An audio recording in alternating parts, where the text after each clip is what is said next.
Good evening, ladies and gentlemen. We are tonight's entertainment. Sound good? Yes, sir! I know who I am! Did IQs just drop shot That could have while been I was away? I have a plan. I like this All shit. You know, it's Dance exciting. off, bro. It is your Me and you. destiny.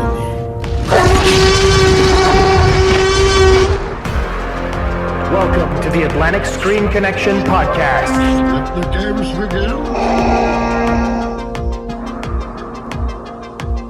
Hello and welcome to the Atlantic Screen Connection podcast with Jason and Lee. I'm Jason, I'm Lee. and this is episode 5, where we're going to be discussing Captain America: Civil War.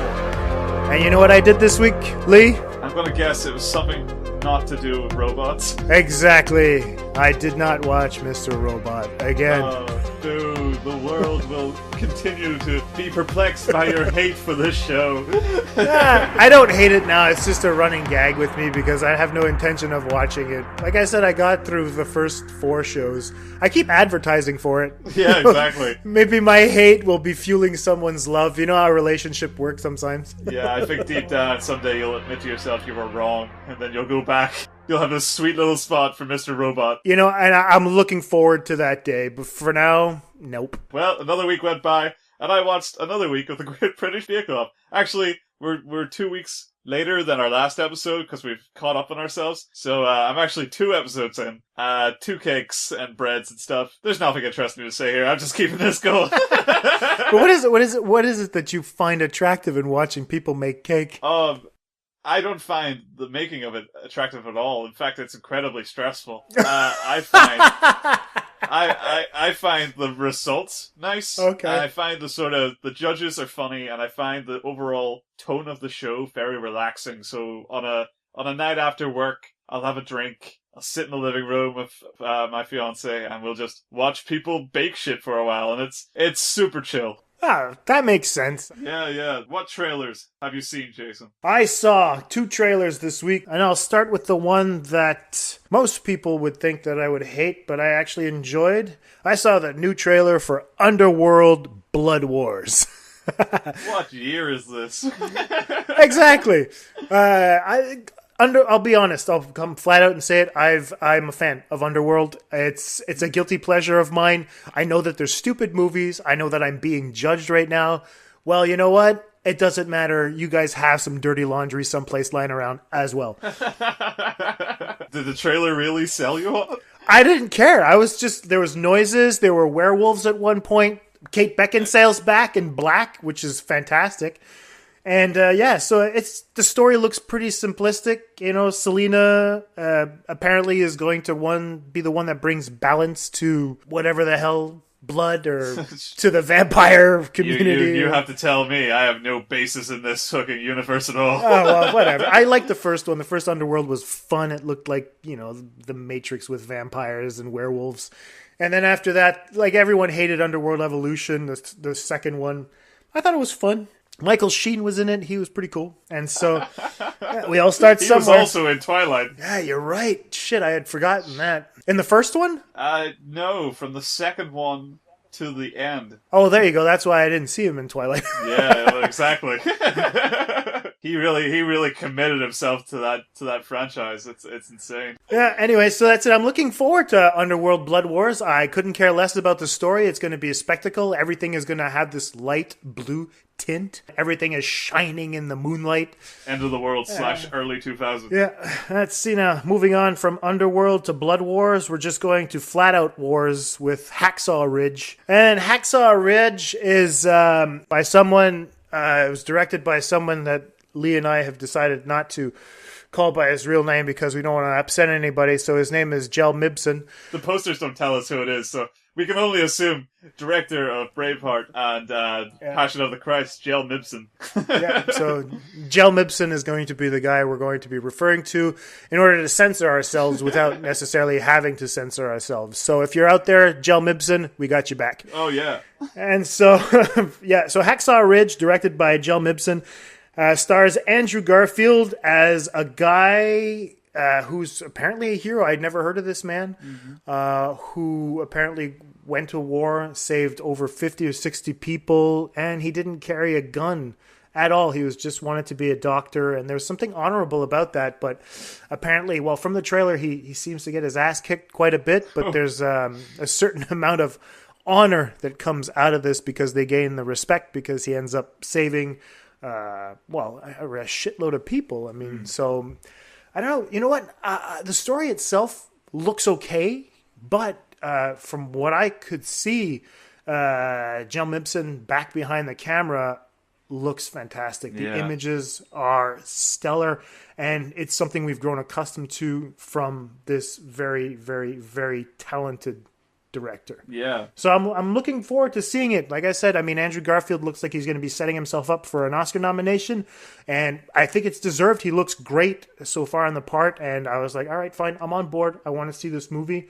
I won't give it like the stellar reviews that we've been hearing from other people. Hype has been incredible, which is always a wary sign to make.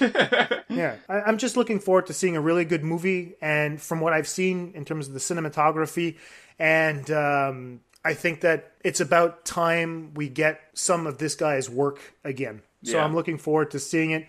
I personally missed this person over the last 10 years, and no matter how much trouble he's had on the outside, I've always been very supportive of his career. His life choices are his goddamn business. But on the other side, like I said, John Mibson, I've got your back. Looking forward to seeing The Bloodfather, and I'm looking forward to seeing his new project, Hacksaw Ridge. It's surprising how far a John Mibson can go as an apologist by stop making crap, start making good shit again. So suddenly people are willing to give him the time of day again if he just sits down and stops making shit. So there you go. Welcome back to the fold, Jill. It's great. It's great to see you back at work. Yeah, exactly. Good stuff. What did you see this week, sir, in terms of trailers? I seen a similar, two similar Oscar baity films. All right. The first, A United Kingdom. Oh, they both begin with A, by the way. A space something. A United Kingdom is a Oscar baity film starring David Oyelowo and Rosamund Pike. You know, her name's easier to say. Yep. And it seems to be, I'm not really sure on the particulars, but it's about somebody who's like the prince of a country who's starting to take over the throne, and he's married this girl who comes from somewhere else. And they're getting a lot of backlash for their sort of decisions in marrying each other. It's kind of like one of those ye old royalty purification political issue films. It looks very, very Oscar baity. Can't say I was particularly sold on it. Obviously, as you can tell from my stellar retelling of the trailer, nothing really stuck. But I'm hoping to be surprised by it. I always give things a fair shake. You know, a trailer doesn't always sell what can be a gripping film in the moment. So if the beats are there and it tells a good story and I find something like a nugget of interest in it, then I'll happily promote this when it comes my way. But until then, shrug, see it when I see it. All right. The other Oscar bait film is A Dog's Purpose. Oh shit! Oh, is that the one that looks like Old Yeller? It kinda. I just meant the poster. I mean, it looks like a golden lab. Oh, it might be in one scene. So the concept is Josh Gad plays the voice of a dog who grows up with this kid, and then that dog dies, but through reincarnation, this dog transfers his mind into other dogs, or sort of becomes another dog, and somehow sticks around all these people's lives, and eventually comes back to his owner, who has grown up to be Dennis Quaid. And and I don't know, heartfelt messages ensue. It looked terrible. It looked really, really bad. And oh Christ! You know what this sounds like? Yo, what? This sounds like the Denzel Washington movie called Fallen with John Goodman, where there's this demon called Azazel that keeps going on, moving from person to person. Only they've made a friendly version of this demon, but put it in a dog. Oh God! That's what they were going for. Yeah, exactly. So we're gonna go watch Azazel the dog. Yeah, so I would say this looks like a straight-to-DVD Disney movie that is somehow getting some sort of budget behind it, some sort of... It's coming out, like, it's got like the saccharine tones of an Oscar baity film, which Really blows my mind. Okay. Yeah, the way they've shot the trailer makes it look like they're really taking it seriously, and you're kind of like, this is a dog film. Dog films come out every year. Yeah. I wonder, when's the final time he's going to die so that, he's finally done his job. It's like Groundhog Day with dogs, he gets it right and he fucks off. I might have missed the point of Groundhog Day. Anyway. And, so those are the trailers I've seen. It's been a stellar week. Yeah, especially for that one, A Dog's Purpose. Oh, yeah, definitely. Right. I think I might actually just include the trailer for that one. Do it. Yeah, you need to. You need to hear that, sad poetic music, really get you pumped. It's a toss-up between A Dog's Purpose and Underworld Blood Wars. I think we all need to hear Underworld. I think it's important. I might play them back to back. People be like, what the fuck is up with these guys this week? Jarring as fuck. Oh, yeah, I could make a fan edit putting them together as A Dog's Purpose and a Vampire World. I need to really sit down. Kill her. Exactly. Selena will bring balance to the blood. Oh! And Dennis Quaid will finally learn the meaning of love. All right, so we'll be back after this short break. What are you hoping to hear? Huh? A Dog's Purpose or Underworld? We'll see. What is the meaning of life? Are we here for a reason? Is there a point to any of this? And why does food taste so much better in the trash? This was me, and then this was me. Then I came back as this little guy. A lot of lives for one dog to live, but I'm getting ahead of myself. Let's start at the beginning. I'm a new soul. For me, it all began with a boy. His name was Ethan. Bailey, Bailey, Bailey, Bailey. My name was Bailey, Bailey, Bailey, Bailey. No! Come on, Bailey, do it. What does he want from me? Get it out. Get it out. Whenever life got Ethan down, I knew exactly what to do. Ready? I'm ready. Go, Bailey! We played with that ball all afternoon. Ethan loved it. Sometimes he just needed a little nudge. Oh, Whoa! sorry. That was the dog. That wasn't me. Okay, well, maybe you should teach your dog some manners. We spent every day together. Were they fighting over food? No, nothing in there. As the years went by, I could tell my time with Ethan was coming to an end. Good boy, Bailey. I'm gonna miss you. And then, it happened. I was back.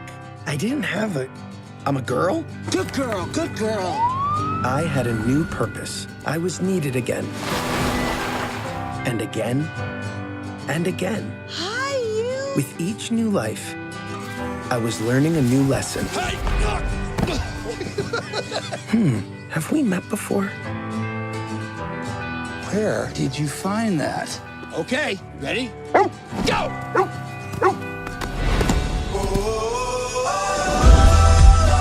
I tried to make sense out of all the things I'd seen. Was there a point to this journey of mine? And how did bacon fit in?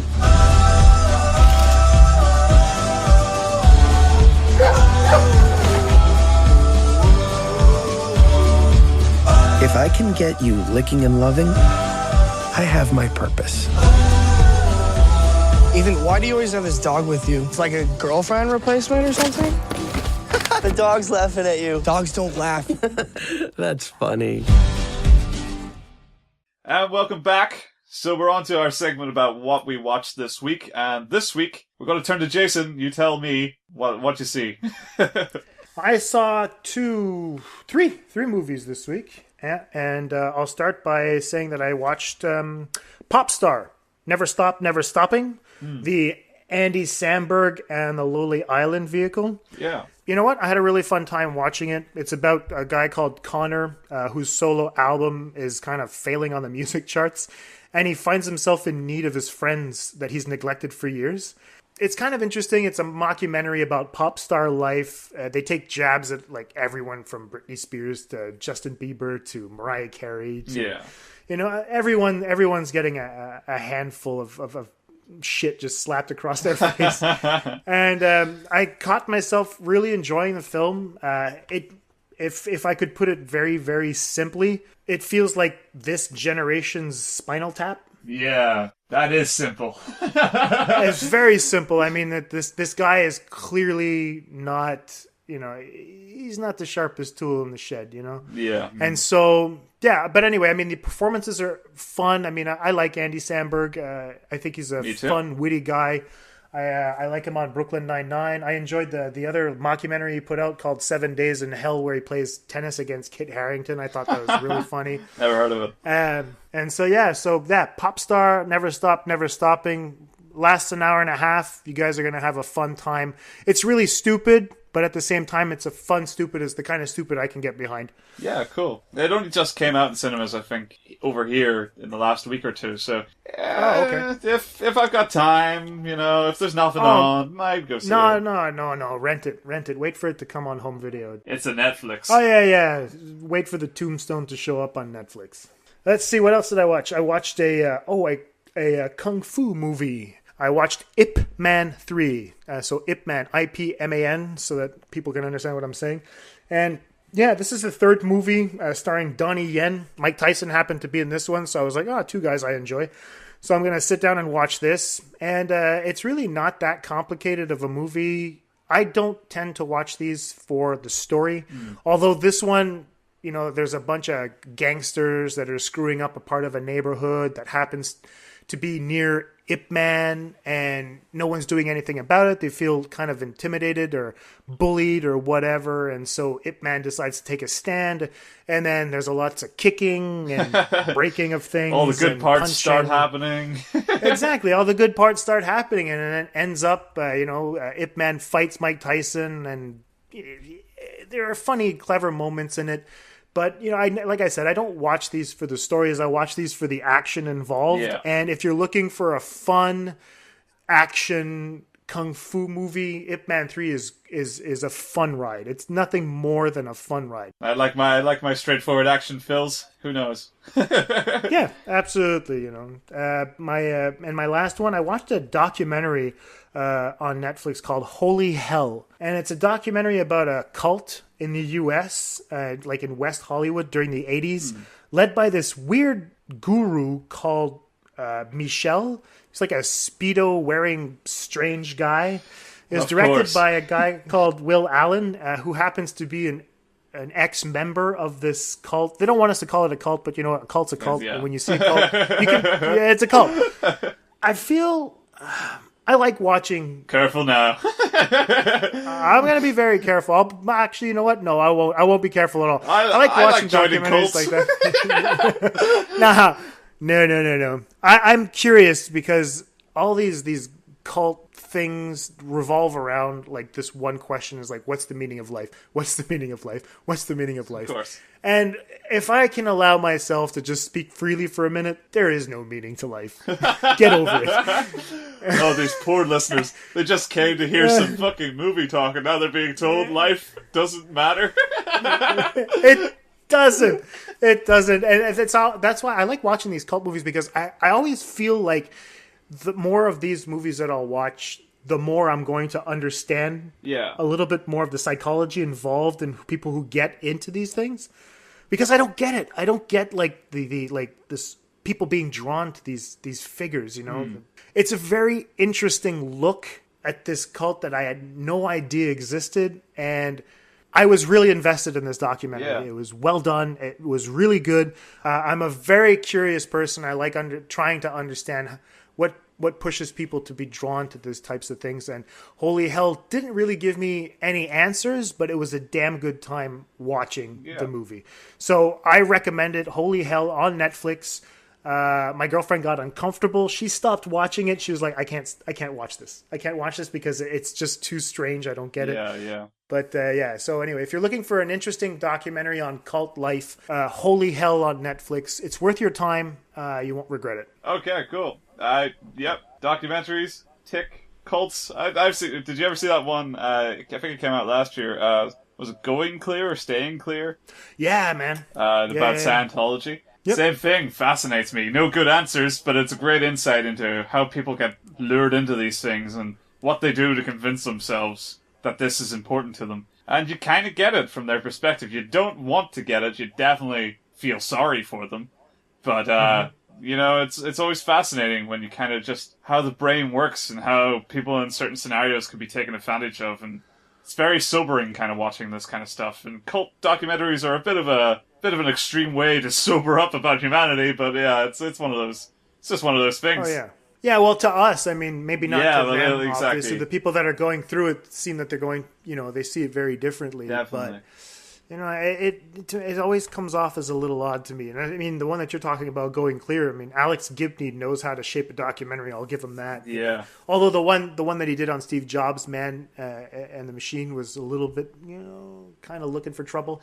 But the one on Scientology was definitely like, wow, that one was a powerful one. Cool. So yeah. What did you see this week, sir? I saw 3 films as well. Actually, I've seen more than 3 films, but I'm only going to talk about 3 films. So first off, I seen Event Horizon, a film all of these films I had never seen before, but so I sat down and watched Event Horizon because I'd heard good things. I wanted to see what the origin of the film version of the putting the pen for the paper thing to explain a wormhole technique that, you know, I'd heard, I think it was Honest Trailers kind of called, it might have been CinemaSins as well, called Interstellar out for stealing it from Event Horizon, and I was like, ugh. I'm sure that's an unfair comparison, and I was totally right. That was an unfair comparison. So it's basically the best film version of the video game Doom. You know, they're just I can see that. They're in a space colony of some description. In this case, a spaceship, and you know, somehow one way or another they open up a wormhole to hell, and they have to deal with that. You know, most of the way they deal with that is. Actually, you know, Doom's mostly about, you know, going around and shooting the fuck out of everything. Event Horizon is mostly get us the fuck out of here, the movie. And that angle I thought was really good. I did find myself getting, wanting to get these characters off this ship and being surprised when setbacks happened. It reminded me a little of Predator, actually, and how it just keeps trailing you along. And along, you just think, God, let it end, but it never does. It just keeps getting worse and worse. And, I had a great, actually, you know, looking back on Event Horizon, I had a great time. You know, it starts out a bit poorly. I would say first 15, 20 minutes takes a lot of expositioning and terrible CGI to get past. Exactly. But, once you get into the swing of the characters, especially Lawrence Fishburne's character, who I really enjoyed in this, you know, it really picks up and you start really wanting these characters to get through this fucking hilariously awful scenario. Plus, it's a bit trippy. I mean, you don't see that very often either, you know? They go in and out of dreams and stuff. It's really weird. Oh, yeah. Surprisingly experimental for its time, I think. Yeah, especially, like, you know, Sam Neill's wife. I mean, she shows up and she's got no eyes, and you're like, what the fuck is that? Yeah, it's fucked up.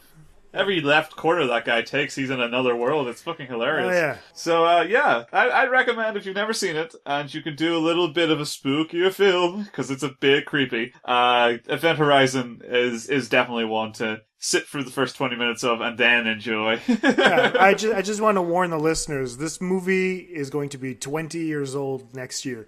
So, oh my God. Go in a little bit more open-minded, please, because a lot of people are going to, like, fucking Christ, you said the CGI was bad, and people are going to be like, it was goddamn terrible. You know? So, it's old. It really is bad. It's TV show bad, you know. Yeah. 90s TV show bad. The best effect in it is the same effect they use in the TV show Stargate. So I mean, but you know, even like when I saw it in theaters when it came out in 1997, and I remember thinking it was the shit when it came out, right? But I mean, like I own it today here at home, and if ever I put it on, I'm like, yeah, no. Oh yeah, it looks terrible. Broken glasses in space. Exactly. Yeah, it's good. Anyway.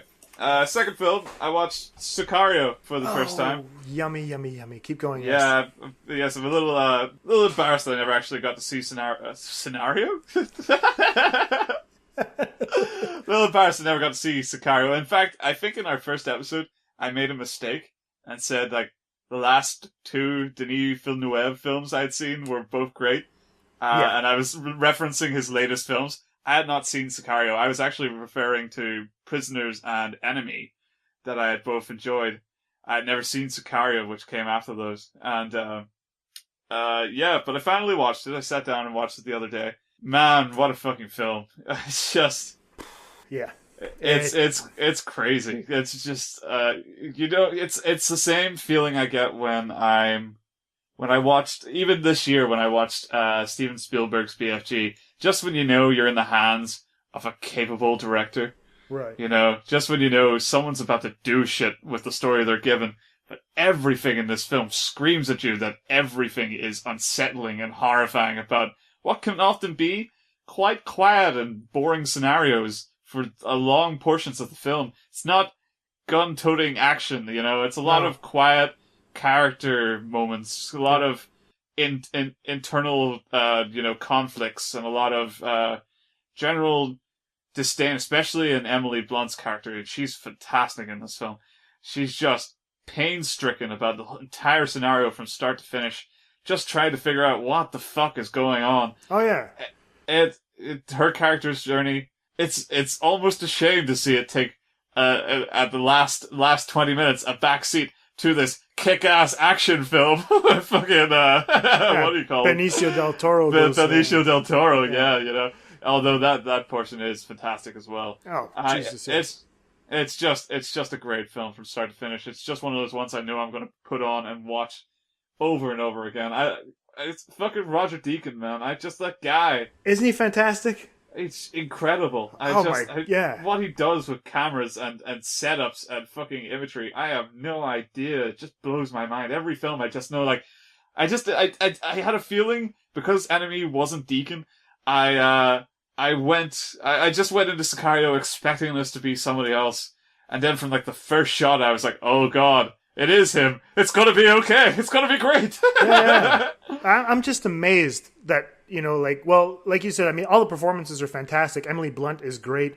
Benicio del Toro is great. Josh Brolin is fantastic as well. Oh, yeah. Oh, fuck, he's brilliant. It's really cool because, you know, if you look at it, like, just at Emily Blunt's story arc, it's a coming-of-age story, right? It's going from this innocence to this experience, you know, and you're like, what the fuck?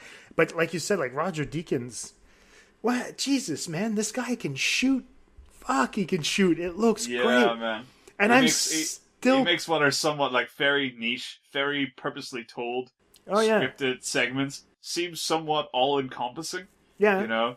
You just felt that it was reaching for something bigger than what you were often actually looking at, you know? It's great. I don't know how the fuck he does it, man. I mean, this guy, he's been nominated for 13 Oscars and he never hasn't won. Not one. What the fuck, This guy has Shawshank on his resume. He has The Man Who Wasn't There. He has Fargo. He has The Assassination of Jesse James by the coward Robert Ford. Yeah. He's got No Country for Old Men. He's got Sicario. He's got Prisoners. You know, Skyfall. Jesus Christ. True Grit. I'm like, what the fuck are you guys waiting you could for? List any of these fucking films, and that is a guy. You just cinematography screams. Maybe what is it because he's English? I don't understand. I have no idea. What fucking backpedaling in the world of cinematographers is really stopping this guy from getting his fucking credit, man? It's just so odd to me that he hasn't won shit yet. Yeah, it's like at this point, I think that, you know, he must just not care anymore. He has to. He just slugs away at it with nary a pip from him, so I assume he just doesn't give a shit.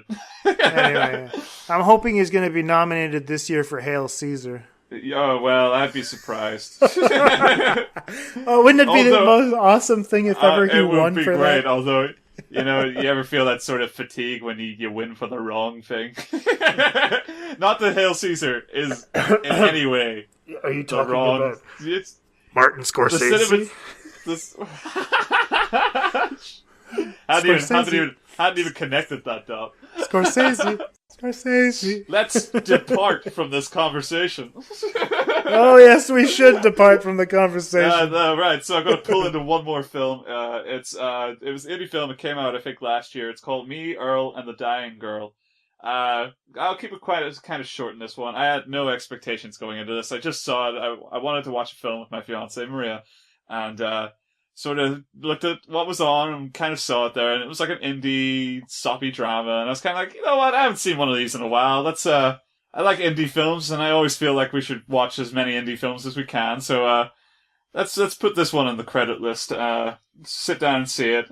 I go into these always expecting them to be worse than they are, especially if the premise of this one, which is, it's about a guy befriending a girl who has cancer. So, and it's about from the guy's perspective, how he got forced into this friendship by his overbearing mother, and how everybody ends up affecting each other's lives in certain ways. I don't want to spoil it because I genuinely do think this was a surprisingly moving and surprisingly well told and surprisingly, I would say, experimental story at times. It puts a lot of risk in characters who are just borderline unlikable, but they are likable, and there is redemption in them, and the conflict that comes from it isn't as forced as you'd think it would be. And my only criticism, and it's also a praise of the film, is that it does trick you, and it does it on purpose to soften a couple of blows. It really goes out of its way to trick you. And I think that's a bit shit. That's taking audience expectation and manipulating it on purpose. But then I kind of thought about how else to tell the story, and I couldn't realistically think of a better way to get across to people who were just not going to attach themselves to these characters if they know one of them could potentially die. There needs to be a risk there, There needs to be the chance to fall. Even if there's no fall at all, then you need to be involved. And if you're bracing for immediate death, you'll never connect with these characters, You'll protect yourself, you'll put a shield up. The film does a good job luring you out, regardless of the ending. It tricks you, even if it goes one way or another. It leads you astray a little bit, pulls you into it.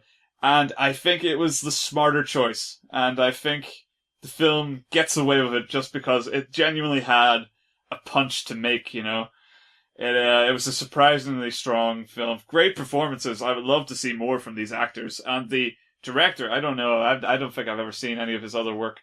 But it's surprisingly heartfelt and it's surprisingly well shot. There's a lot to like about the film, and so it goes with a recommendation from me. Oh, cool. All right. Well, I'm going to write that down because I had no intention of seeing it. Yeah. And you've just described something that, was somewhat appealing to me anyway. So yeah. Girl and a Dying Girl going on my list. Love it. Very cool. surprised.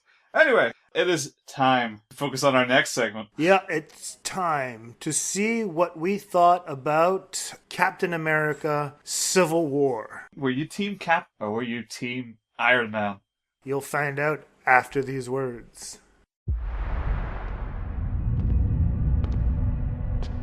Buck, do you remember me?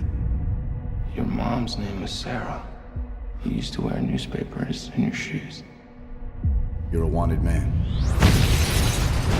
I don't do that anymore. Well, the people who think you did are coming right now. And they're not planning on taking you alive.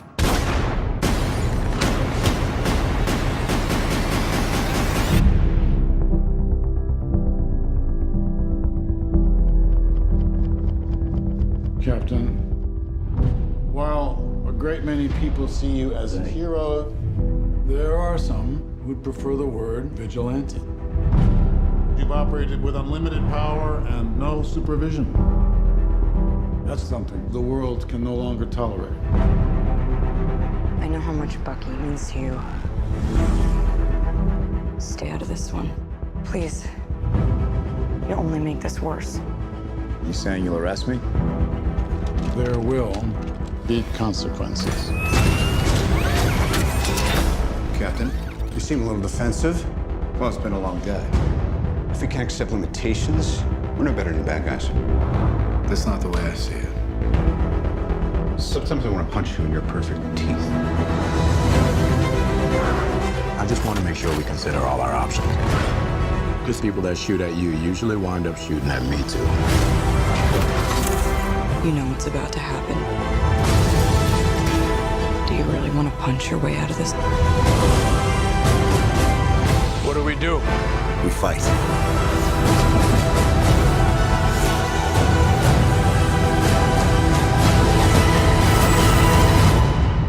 Sorry, Tommy. You know I wouldn't do this if I had any other choice. But he's my friend. So was I.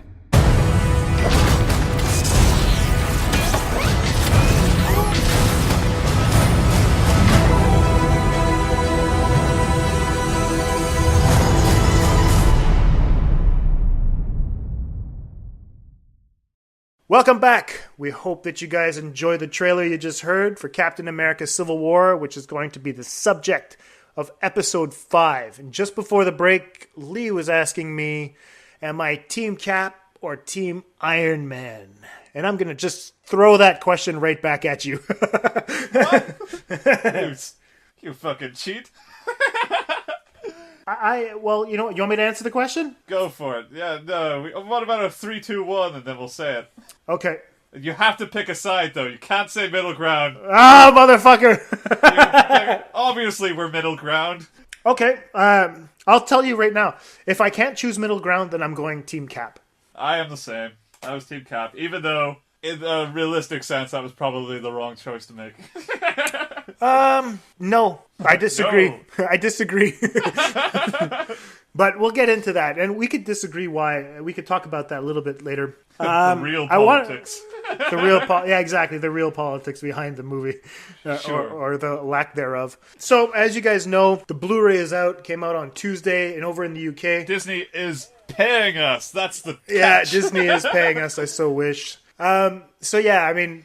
Okay, so Captain America Civil War, directed by the Russo Brothers, starring a shitload of people. Robert Downey Jr. is back. Chris Evans is back. Scarlett Johansson is back. I don't care about Jeremy Avengers Renner. 2.5. Yeah, exactly. I actually call it Avengers 3. I don't care what people are calling it. Yeah, no, I'd agree. They just, like, Thor and Hulk are gone, so that's what, well, it's not really the Avengers. And you're like, oh, well, whatever. Yeah, whatever. The story has a lot more to do with following on from the events of Age of Ultron than it ever had to do with fucking Captain America Winter Soldier. Yeah, I agree with that. I'll go 100% with that. I don't want to give a final verdict right off the bat, but I do want to let people know where we stand a little bit.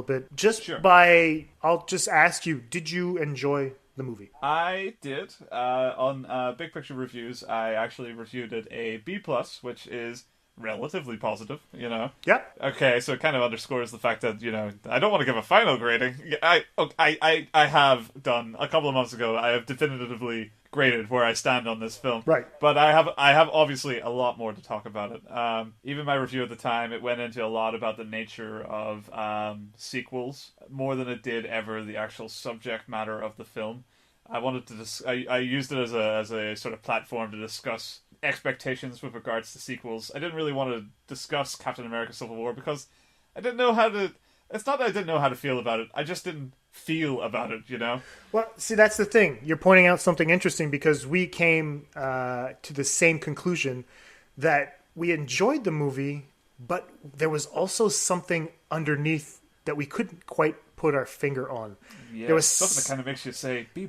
Yeah, something was missing or something was askew. There was something that was, kind of itching where you need, but you didn't know where to scratch. Yeah, exactly. Just one unconnected dot was keeping you from really figuring out what was or what wasn't selling you on the film. All right, Captain America: Civil War finds the Avengers having to pay for all the damage they've caused throughout their time together. And brings in a lot of things that happened, coming from the Avengers movie, things that happened in New York, things that happened in Sokovia and Avengers Age of Ultron. A bunch of these like potentially world-ending disasters where a lot of collateral damage has been caused, a lot of deaths for people, innocent victims, and people are looking at that. And so the government of the United States, or now they're bringing the UN into it for some reason, they're trying to implement a set of rules to kind of control the Avengers in order to, it's damage limitation in this, or damage control at this point.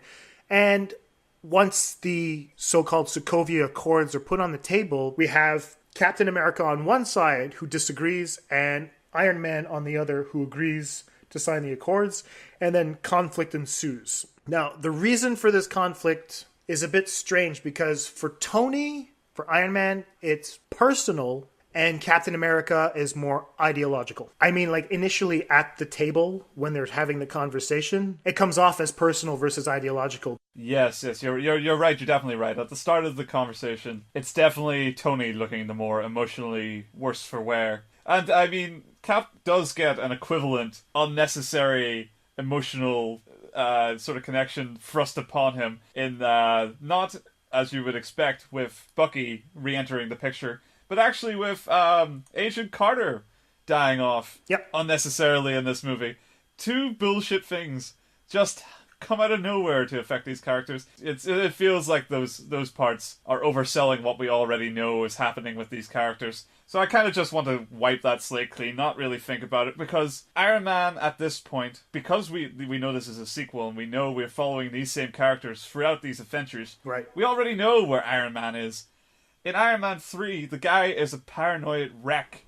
Right. You know, he is a jittering shadow of himself after the Avengers, because he's now got this constant fear of death. You know, he's never recovered from it, and that already informed his decision making in Age of Ultron, where he then just leaps to trying to make a suit of armor around the world.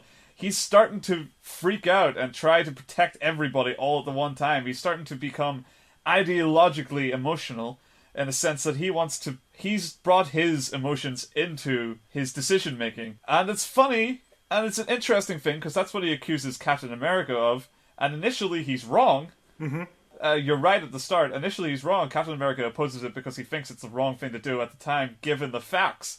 Captain America doesn't trust any sense of governance, because, as we know from his character progression, in Winter Soldier, he just saw the one institution he put his life on the line to protect completely inside out corrupted by Hydra, the one enemy he's always had.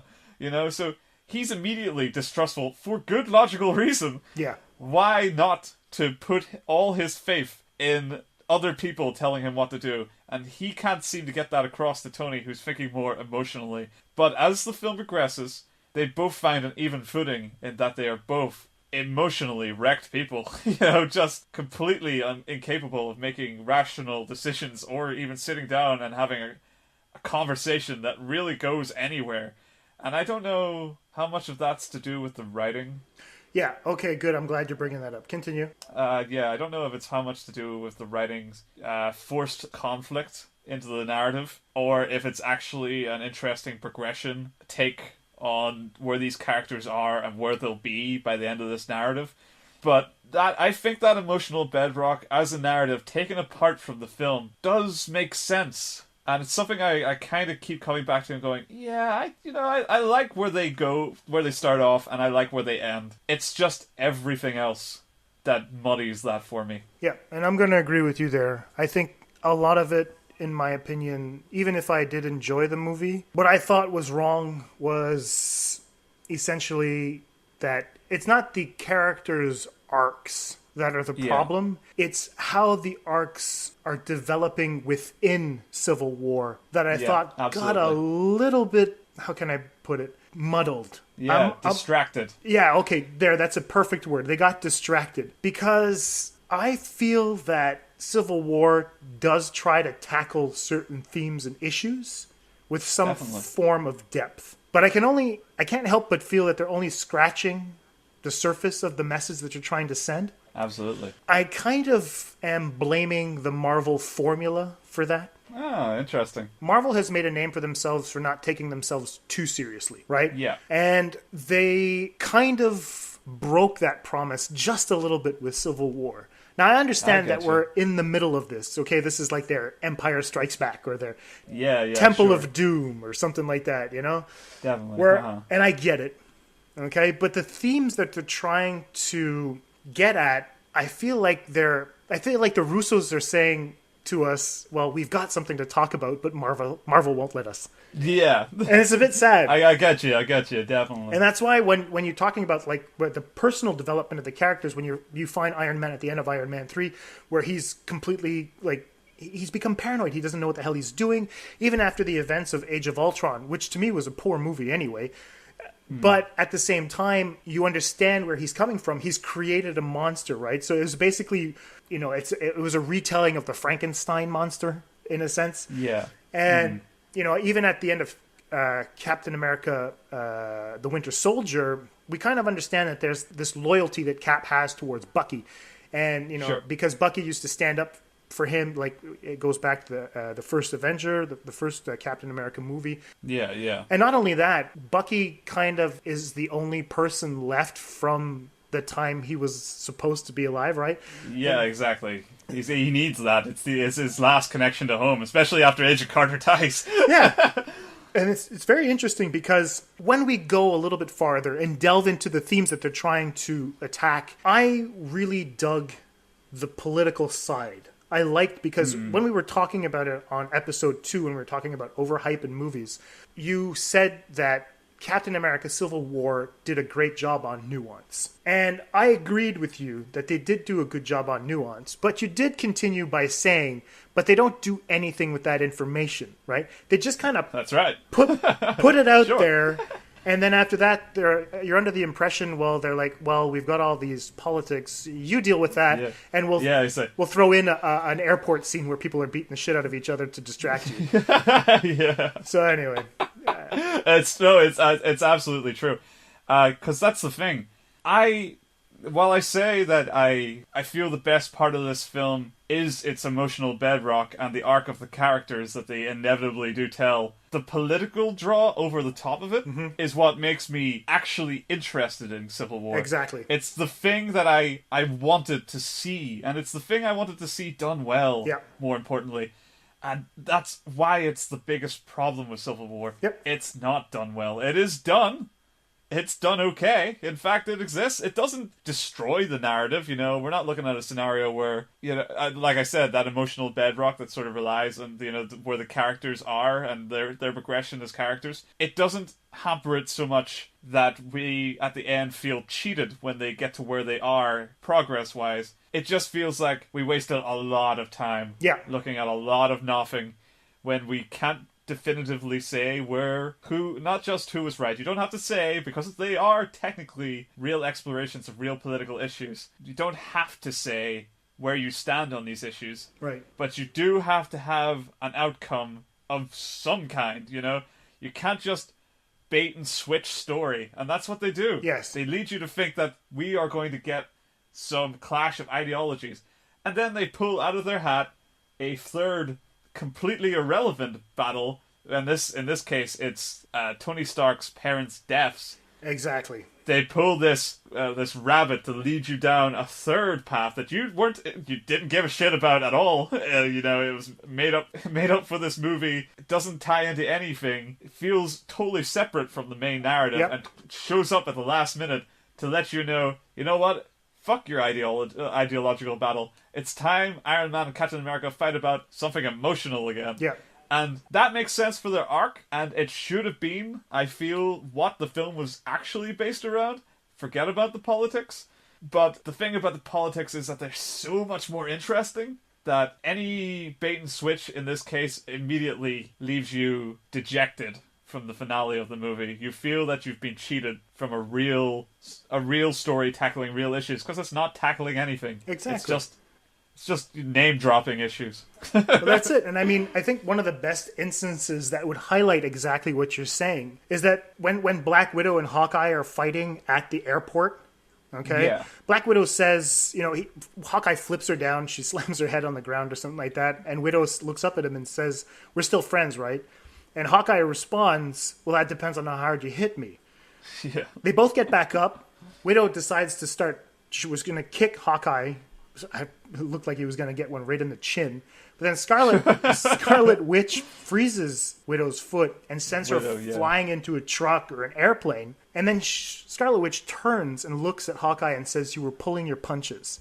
Now, I feel that sentence, "you were pulling your punches," applies directly to the Russo brothers. I feel like the Russos have something to say, but because of the Marvel formula, they're pulling their punches with Civil War. And here are the few issues. So right. The few issues that I feel were forced in the movie. And we're talking about the political aspects, and although they're briefly touched upon, in the end, everything becomes eclipsed by personal affairs. Yeah. Okay? You know, like we talked about the idea of the at the meeting, that's where the disagreement starts, and the dialogue is rich. I like the exchanges in that one because definitely. You're like, okay. I mean, there's one thing that's great about these, the writing of these films is that they know how the characters talk, and they know how to make good discourse between them. Yeah, and that was never the issue. No, it's the follow through, not the delivery. Yeah, because you understand both sides of the conflict, But as the movie progresses, Cap makes his mission about Bucky, and then later in the movie, the audience realizes that Iron Man isn't trying to right the Avengers' wrongs, but rather trying to overcompensate because he feels guilty. He feels guilty about his parents' death, the way that he wasn't able to say he loved his father. And this is the weird thing: is that when you mentioned earlier that the Winter Soldier, they bring in Tony's parents' death at the beginning of the movie, all of this just turns the Winter Soldier into a MacGuffin. He becomes a plot device that allows the Russos to tiptoe around the larger issues that they're pointing out rather than really dealing with them. The biggest casualty of this movie has to be the Winter Soldier. You're right entirely. He is a MacGuffin. He just shows up and he is ultimately what leads to that dumb bait and switch. He undersells the entire critical eye of the movie, the entire intrigue. And it seems ironic now that one of the major symbols, or one of the major things, the imagery, is that Civil War is a lot about prisons. Yeah. The idea of prisons. You even start the movie off with Bucky, who's being literally taken out of his cell, this thing where he's kept Walt Disney style. And then you look at the end and it's bookended by the exact same image of him just going back into cryosleep. It feels like the suitcase in Pulp Fiction. And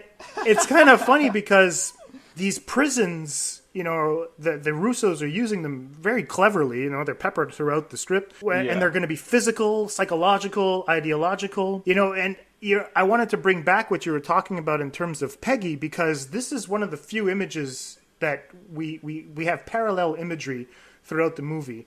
And the first image that we get of Captain America actually going deeper inside the prison is when he gets the phone call of Peggy's death.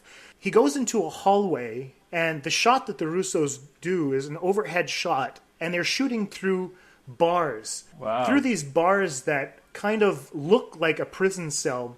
And it's in a very claustrophobic place, kind of symbolically representing Captain Rogers' world just shrinking and shrieking and becoming more of a prison that he can't necessarily get himself out of. And if we transpose that prison that he's slowly kind of getting himself into by trying to respect the values that he has, have faith in himself and have faith in how he could probably save Bucky in the end. That only comes after. And if you transpose that onto the end of the movie, once Captain America jams his shield down into Tony Stark's chest plate, it's kind of interesting because when Tony is just spouting his speech that Cap does not deserve that shield, it's the same type of imagery where the Russos place the camera down and they pull back, and you see these giant beams just in the background that are symbolically representing this giant prison cell that Iron Man is in himself.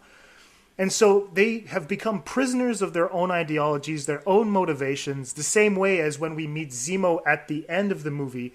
He's hidden in a little capsule, and that's his little world now. That's his prison. Yeah. The same way as when you have Black Panther, who's a prisoner of his own want for vengeance or to avenge his father's death. And all of this just hinges on the fact that the Winter Soldier is there. And that is quite disappointing for me in terms of storytelling, because if you take the Winter Soldier out of the movie, it's a house of cards in terms of what motivation. I hadn't even realized the pervasive nature of the prison motif, even with Scarlet Witch being a prisoner in her own apartment. That's another one. The Raft. And I mean, obviously the Raft, how that, basically that's an externalization of how Captain America and Iron Man have ultimately affected those around them. It's such a great narrative trick, a great toy, and to have it hinge, to have it have its resting place in the non-arc of Bucky Barnes in this film. Exactly. You're entirely right. It's a real It's just a real shame. Yeah, I mean, and even if you look at like Zemo himself, he's suffering from some sort of post-traumatic stress because he's actually a prisoner of the last message his wife and daughter left him on the phone. Yeah. So that's his little world now. He lives inside that little instance of his life, and there's nothing else on the other side. And if we look at Tony, like, the jail imagery that I was just telling you about, those big beams, he also becomes a prisoner of his last action towards his parents, right? The fact that he didn't really want to make up with his father and he now regrets it. And so you have these undertones of guilt and faith and responsibility towards people and things like that. But then the Russos are treating all these things as little prisons that we've set ourselves in, and that the heroes are in as well. But like I said, I really feel that, it falls apart for me just because the Winter Soldier, I'll be honest, he's not the most compelling character for me personally. No, I get it. I don't think, as a character himself, he's not given us any real reason to, support him on his own right. But I think for what he does to the narrative, I think he's a great exploration, an extension of Steve Rogers' character. Right. More so. But I think he can stand out. He has the opportunity and the potential. That was what I was so excited about. He has the potential to expand and become more than just a one-note sort of sidekick and also anti-hero, He could have been... This film could have taken him somewhere weird. Yeah. It's just that never happened. He just plays the same card again. And then exactly. The house falls down. Absolutely. And it's kind of funny as well because even if they bring in Peter Parker, Peter says one of the... I think... I'll say it's not a confusing line, but it can be interpreted. When sure. Tony is talking to Peter says to him, when you do the things I can, but you don't, and then bad things happen, they happen because of you. This idea of like distorting this with great power comes great responsibility. Sure. Right? But at the same time, there's a sort of hubris that comes with that. I don't know if it's really their responsibility. I don't know if it's really their duty, because it sounds like it has there's a connotation of martyrdom in there as well. Yeah. Where you're like, okay, are you setting yourself up to be in your own little prison? Are you not happy to be helping? Is this something that, I don't think that I think that there's too much seriousness in the movie itself. And then when the humor comes in, like with the airport sequence and things like that, It just becomes so jarring because you feel like they want to talk about all these wonderful, relevant things, but then they're like... But they needed something for the trailer, man. It kind of feels like that, It kind of feels like that. I thought there were a few things that were cheap in the movie as well, and we're talking about political things. Now, this may be me that's going a little bit too far out on a limb, but sure. I felt that there was a little bit of a Black Lives Matter thing going on. Like when Tony is confronted by the woman, the mother who's black, who happens to have a son who's going to have a 3.6 grade average. It felt like they were highlighting the deaths of Freddie Gray, Tamir Rice, and Michael Brown. And I thought it was a bit weird. Now, I don't know if they wrote that in the script that way, because if it is, I feel it's a little bit like opportunism, in my opinion, because and I don't know if that's what motivated the choice, and the lazy choice, I may add, of damaging War Machine. Oh, yeah. I thought... That's something I completely forgot about this film. Exactly. See, to me... That screams poor choice. I thought it was odd because, to me... There's no emotional value in damaging War Machine at all. I thought it was an odd choice because if you're going to damage someone that's going to like have a huge impact. If the point of it was that this would push Tony over the edge, this would have him grounded into, ensuring that these accords happen, right, and that Steve Rogers is dragged down with his ideals. The fact they completely disregard and undersell that with the reveal of his parents' death, just totally reiterates how fucking pointless getting War Machine or anybody that severely injured mattered. They tried to pull this shit a couple of times in fucking Age of Ultron, right. With Hawkeye, they tried to make an arc out of the fact he kept getting near mortally wounded and then magically repairing. But they kill Quicksilver. No emotional value there either. No, exactly. It's just another fucking... It's another, as you were saying, Marvel formula choice. Marvel formula dictated choice. We can have no real stakes. Yeah, and it was odd because I couldn't help but thinking while I was in the movie theater watching the movie, if I look back to Iron Man 1, now Tony is using the Iron Man suit to fly against F-16s or F-18s, and they say, holy shit, this guy just went supersonic. Why the fuck did he not do that to catch Rhodey before he hit the ground? I was like, Jesus, what the hell? I mean, this suit is designed to go super fucking fast, and yet, what did he run out of gas? Is there something missing? Was it going to be too hard to catch him? Or Yeah. I didn't get that. I think I don't know. I think this sets up the nice fun path I wanted to eventually get onto, which was nitpicking. But I just want to say one thing for anybody who's listening right now. It's not all negative. I'm just pointing out the things that I thought didn't make much sense. I enjoyed the movie. We're going to get to that at the end. Just sit through this. There are positives. Absolutely. Okay. That's so the thing about this is this is coming from people who did enjoy the film, and it is people who this is what we have done on the show so far is we take a film, we interpret it, and the interpretations, if they go negative, that's because that's how it is. It's just, we're not trying to be shitting on films. We did try to see the light in Suicide Squad and so on. We do actually go out of our way sometimes to try to find the positives, and we'll get there because I want to nitpick. Yeah, exactly. I want to talk a lot about the things I did like about this film, stupid or not. But I qualify that under nitpicking and fun. So nitpicking with War Machine falling and then not getting caught. You could say the laser was the real pain there. But even then, that's the odd thing is that Tony then all the fucking time.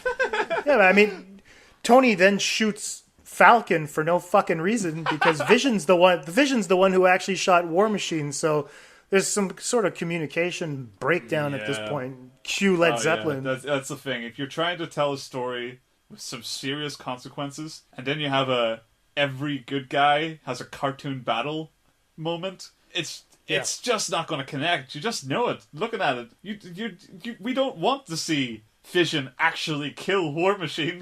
We definitely don't want to see fucking Iron Man kill Falcon. Jesus Christ, it's stupid. But let's not get to positives yet because I have a couple of other things. But let's almost get to positives. Let's cool, get no problem. Nitpicks, which are not really, I'm not really going to pull it up, the interpretive reasoning behind these choices. But in the context of the actual movie itself, there's obviously a fun couple of things that you're just going like, why the fuck did this happen? My biggest one, the fucking raft? What the fuck? How anybody was Team Iron Man after this movie blows my mind. Because even if I can understand entirely, politically, the idea of governance over what is essentially private military groups, that's what the Avengers kind of are, PMGs. I understand oversight on these sort of mini militias, that sort of, these vigilantes. I get it. I don't think it's a win-all case, it's not a catch-all idea. But I get where people come from, and I get where Iron Man should be coming from in this film. The fact that when these are his friends, he signed up to a thing that allowed any of them to be put in fucking prison? What the fuck? That makes Iron Man the biggest dick in the world, even if he gets them out. How can anybody look at this guy again and go like, oh, you're okay, you're just doing your job. You're just like, no, you're fucking not. You're being a batshit crazy person. Yeah, it is kind of weird. I mean, I think comic book fans must have been happy because I think it harkens back to during the Civil War comic book. It was Prison 42, so it was like a Rikers Island for supervillains. Sure. So they used to lock a bunch of people up there. So I mean, in the comic book world, it does make sense. But from your point, from the point that you're raising, I mean, if we're looking at the movie itself, then yeah you're right. No, I mean, as far as I'm concerned, when it comes to comic books, you can interpret the characters because there are so many iterations, so many hands, so many writers. These characters have a little more wiggle room to go off the rails, I suppose, because ultimately they're not really defined very easily by what they were at the start of their journeys to where they are 50 years later, you know, Iron Man's not the same Iron Man. In the films, we have a very particular, strict narrative when it comes to Iron Man, where he gets to logically, with regards to the emotional side of him being manipulated by the woman who comes up to him,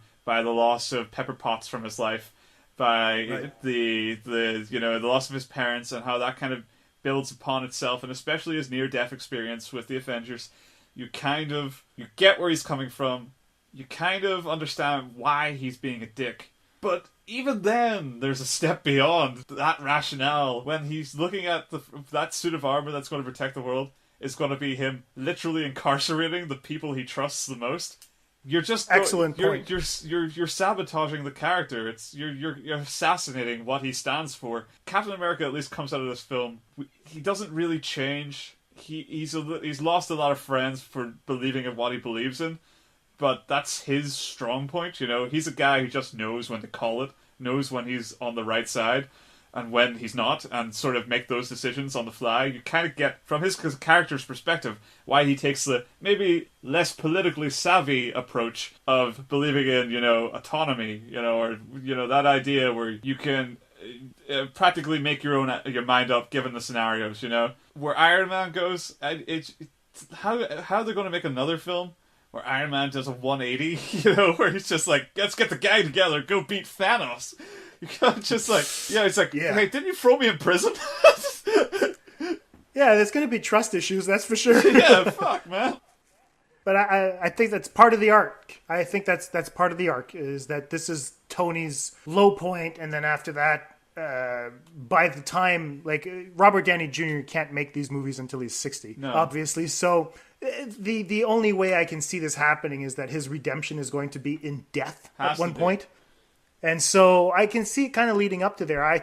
From what I can gather, either Falcon or the Winter Soldier might actually be picking up the Captain America mantle, which is something that's taken from the comic books. So that'll be interesting to explore, to see how, you know, I don't know, maybe Iron Man eventually brings Captain America back, and then, you know, and it would harken back to the line, you know, he's my friend, and like, so was I. And then because Bucky dies at one point, then, you know, Iron Man decides to sacrifice himself to save Cap, and you'll have the ultimate friendship, you know. And I can see it feels like they're going kind of that. It feels like they're going towards that. It feels like this is a good middle point to build some real catharsis.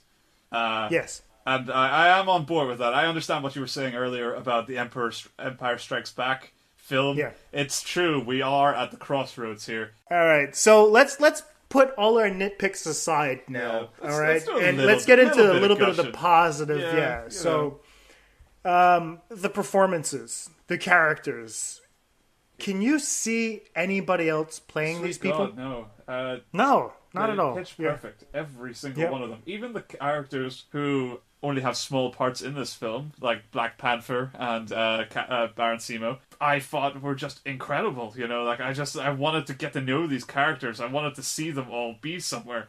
And when it comes to the Avengers, the rapport they've built amongst each other, and the way they just don't feel like the people playing them. They feel like the characters, you know. And if you were to pick out a standout, who would it be in Civil War? If we're talking about actual performances, I think Robert Downey Jr. stole the show. I think. Oh wow! Okay, I wasn't expecting that. Yeah, I mean, like, I was 10 for 10 supporting Cap on this film. I don't think there's another way that character could be done any better. But there's such pain in Robert Downey Jr.'s performance, such absolute strife in his expression and his feeling and every motivation that underscored well beyond what the material was given to him. He was really giving it his all. You could tell he felt exactly what the character was supposed to feel in that moment.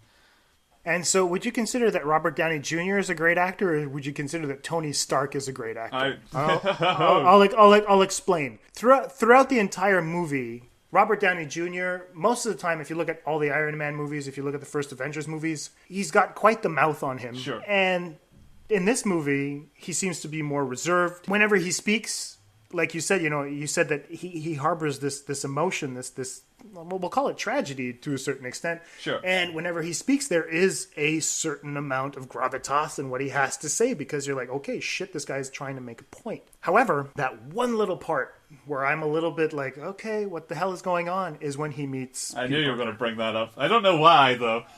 Just because it's a different film? Didn't it feel like a different movie? Yeah. Didn't it feel like a bit of a did. reshoot? It felt like the prelude to the Spider-Man film, which it was. And it makes for a great, prelude to the Spider-Man film, but you're right. I don't fault his performance in that, because that was a different film. It happens totally removed from everything in the film. Mm-hmm. Spider-Man is a guy who just kind of fucking shows up because Tony Stark said, "I need an extra fighter," and we then play a side credit. A fucking alternate story route in a Street Fighter game or something. We get, where we learn a little of the background of where Spider-Man comes into the story. So I don't fault that as the performance. I feel that's bad direction, bad storytelling. Maybe necessary when it comes to the bigger picture. It has to happen somewhere, right? But did it have to happen in this film? No. Did it have to be as stilted as it was? I really enjoyed the scene. But there you go. That's exactly what I wanted you to say. No matter how much it doesn't fit in the movie itself, it is a goddamn great scene. Absolutely. I mean, again, that's the Tony Stark I love. I love spending time with that guy. That guy is not the same guy as the guy who's in the rest of the film. But, he is, that's the two sides of the character, the one with levity and the one that lacks that levity, Right, exactly. Which brings us to the plane scene from Superman Returns. Sorry, wrong movie. The airport scene in Captain America Civil War. Yay. all interpretation aside, all narrative well-doing, all filmmaking prowess fades away to what is one of the completely detached filmmaking choices of all time. The wonderful, stupid, kind of terrible, wonderful airport scene. It's a great short film. Absolutely. I'd pay to see it itself, 20 minutes. Yeah. They tried their best to work that into the narrative. And fair fucking shot to them, they really tried to make that make sense. It doesn't. It doesn't. But, Jesus Christ, as fun as it is, you said it best, it doesn't. You could cut that out of the movie and it wouldn't have changed. It would actually probably empower some of the outcome. Yeah, it does. It kind of bogs it down, because I remember I was with Leslie in the movie theater, and as much as, she didn't particularly enjoy the movie, because, first of all, you can't take this as a standalone film, because, Christ, my girlfriend was there, tapping on my shoulders, who's this person? Who's that person? It's well entrenched in Marvel back thought now. Exactly. And I was like, I didn't have the time to sit her down and, push her through all the Marvel movies. Of course and not. plus, I cherish my life, and I'm probably sure that would have ended in murder. Although she did enjoy Iron Man, but that's it. I remember her sitting through this and going like, first of all, she says the tone is off, and I don't understand. She says, as much fun as that was, what the hell was the point of it? And I was like, yeah, you're right. What is the point of that? And that's why I brought up Superman Returns, the plane scene. It's a great scene, but it's more of a distraction. Oh yeah, you know what I mean? It's the one scene to the wonder of Superman. Exactly, but it's the one scene people will keep coming back to, rather than discuss the shortcomings of the movie. Oh, yeah, definitely. So it's kind of a fun thing, because you have that in Superman Returns. You have that, well, I'm going to bring this in, and you guys can hate me if you want. Saving Private Ryan, the beginning of the movie, that's all people talk about. They don't talk about the rest of the movie. They talk about Normandy Beach. And then you'll have now the airport scene. I understand that I'm crisscrossing two superhero movies with a really hardcore historical. I think there's a lot of validity to that point, though, and that comparison. But that's it. I'm just comparing in terms of what the set pieces people will remember. What they'll take of this is like, oh hey, did you watch Captain America: Civil War? Yeah, I did. Man, was that airport sequence ever good? And you're like, yeah, cool. What else? That's the response you're gonna get. Wasn't it super fun? I mean, it was so fun. It was I love Spider-Man. I love Ant-Man. Yeah. I loved seeing these people actually, you know, throw themselves at each other with all their crazy, stupid powers. The visual sight of having, like, Fission fighting Giant Man, you know, like, it was everything I had ever wanted in a superhero fight. It was just like, I wanted to be looking at something that really shocks me and how cartoon comic book it can be. It just giving full commitment, full intention to stupid, cool looking imagery. You know? Yeah. I was right down for that. If I'm honest, that is the most comic book I've seen a comic book movie be. Yeah. And that, I have to take my hat off to them for that, because when I was watching that sequence, I was like, wow, this is something I would have loved to see when I was in my teens. And I finally got to see it 20 years later. And just like watching that, going like, this is everything I've ever imagined a comic book movie would be. And like, kudos to the Russo brothers for making that scene, although it doesn't fit in the movie. It's a great scene on its own. It's wonderful. And absolutely. Spider-Man was great. I loved, the just like you said, Ant-Man was really... There's this beautiful fucking moment where Winter Soldier and Spider-Man are fighting each other. And you got a metal arm, dude? Yeah. But the fact, it's Winter Soldier's reaction when he grabs his full metal arm and just holds it in air with his just regular spider hand. And he's just, Winter Soldier's like, what the fuck? Exactly. And you're just like, oh my god, that is so perfect. I love these characters. I love seeing them interact. And that was them at their best, you know. Yeah, and so we were talking about standout performances before I just get back to so never got to hear yours. I have to go with Chris Evans again, man. Understandably. It's really... He's the close second. He's incredible. Yeah, I can't not see him as Captain America. It's fantastic. If ever they have to replace him, I'm like, well, you know what? Fuck that. I'm just going to stop watching. Much, you know? You know? And, I mean, just the opening sequence, I was a little bit afraid that they were going to go down the shaky cam route, but they corrected that fast.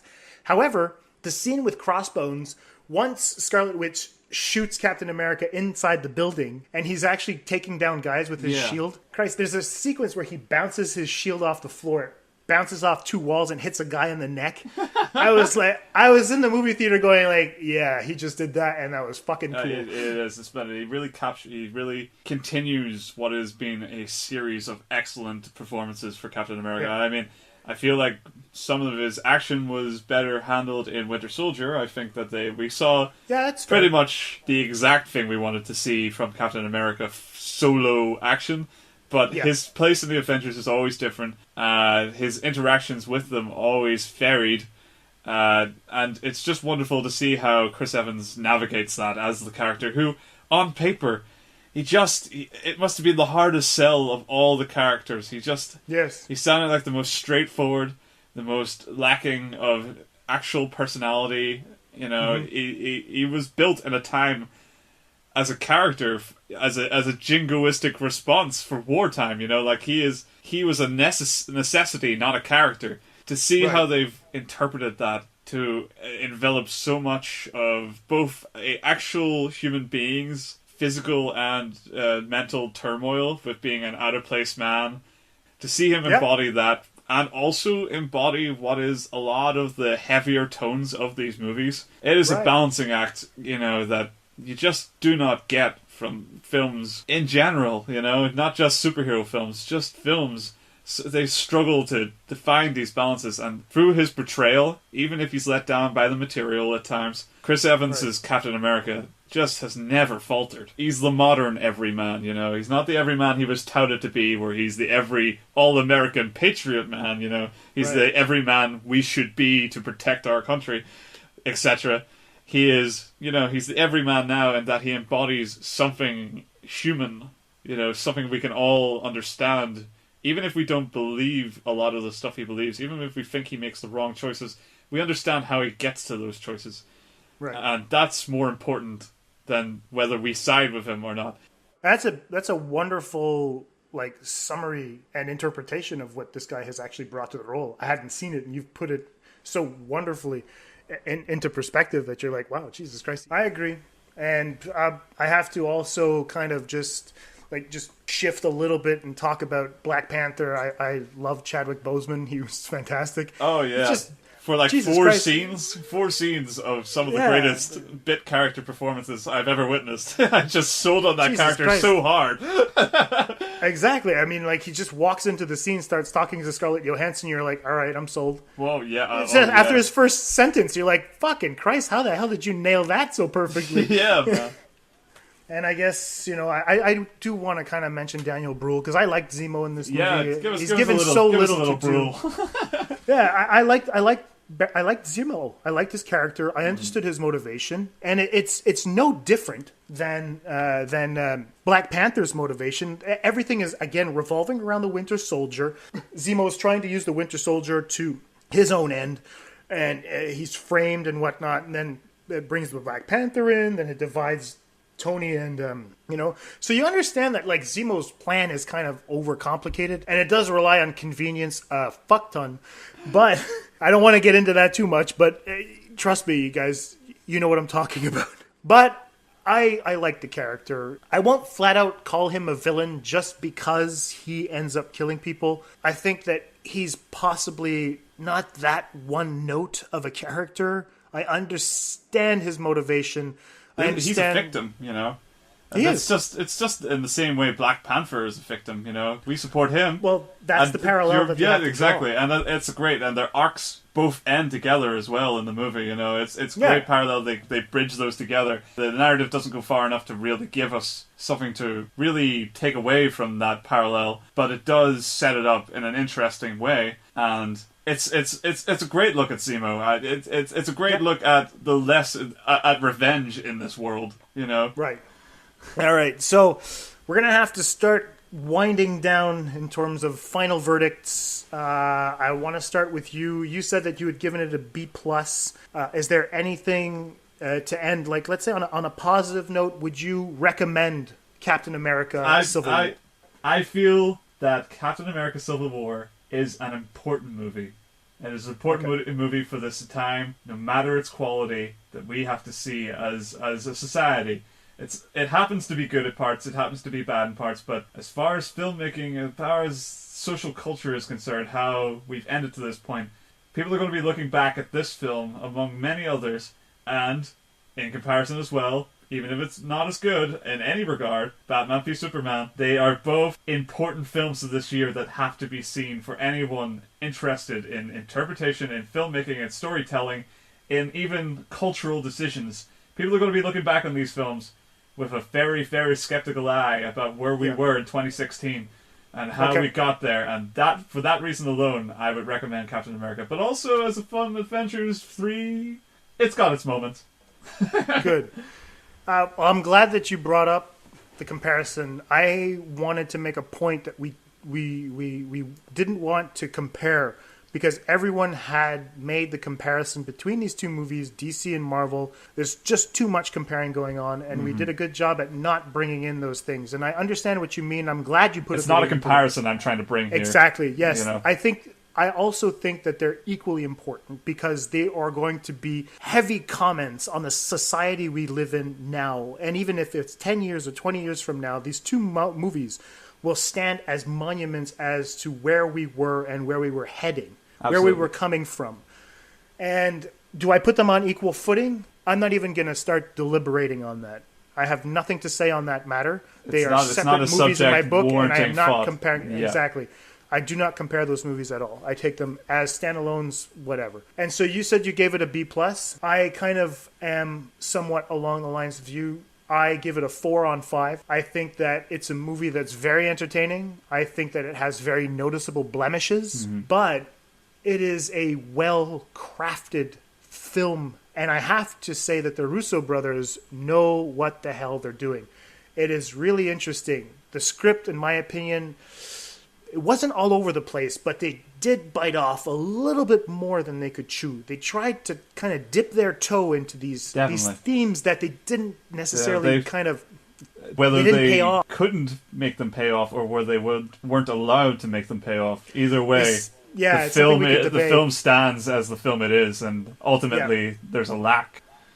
There is, and that's why it's a 4 on 5 for me. A must-see movie of 2016. With all the nitpicks we did go through, I can't say that this is a bad movie. This is a very, very, very good movie with few shortcomings, a couple of weird decisions, and it's uneven in terms of tone.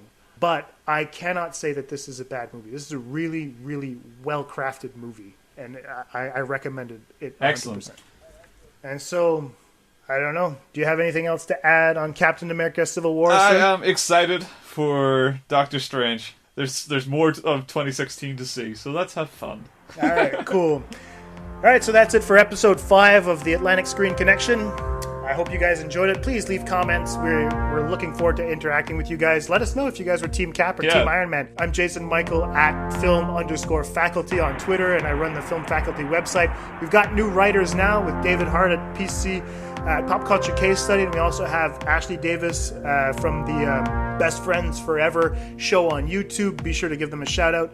And I'll leave Lee plug in his stuff as well. You can get me at BigPicReviews on Twitter.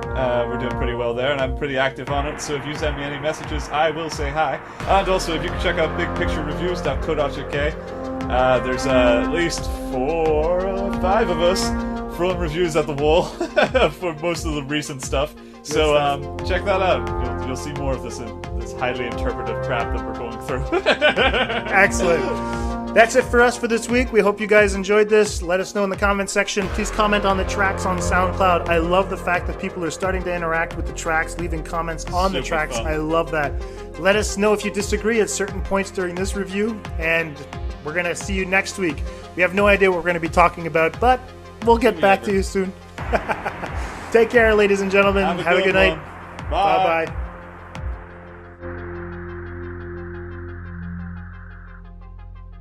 This conversation can serve no purpose anymore. Goodbye.